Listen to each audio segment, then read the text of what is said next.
Nagaangkon og mga samad sa nagkadiyang parte sa iyang lawas. Ang usa ka motorista human siya na hit and run sa usa ka multicab close van nga may plate number nga JAO 1497 niadtong Sabado, Enero 31, pasado alas 6 sa buntag sa ML Quezon Highway, Barangay Paho, Lapu-Lapu City. Ang biktima mao si Arjun Mark Aparece, 33 anyos, taga Barangay Kanhulaw, Lapu-Lapu City ug usa ka forklift operator. Matod pa niya nga gikan siyang nag-withdraw ni anang higayuna sa usa ka bangko nga nimutang rausab sa nisgutang lugar.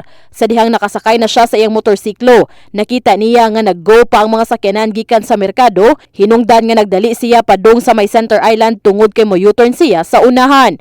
Giangko niya nga daan na niyang nakit-an ang multicab.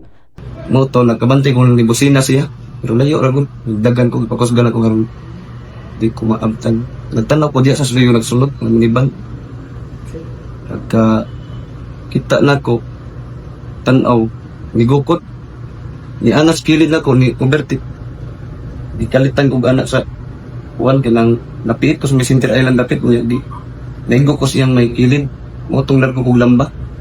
Tungod sa iyang gidangatan, nangayo siya og tabang ni Congressman Junard Hongchan aron nga daling mutahan ang suspect. Nibutyag ang biktima nga andam siyang makigsettle tungod kay apektado ang iyang pagpanrabaho ug aduna siya'y pamilya. Apan hangtod kagahapong adlaw, wa pay ni kontak kanila.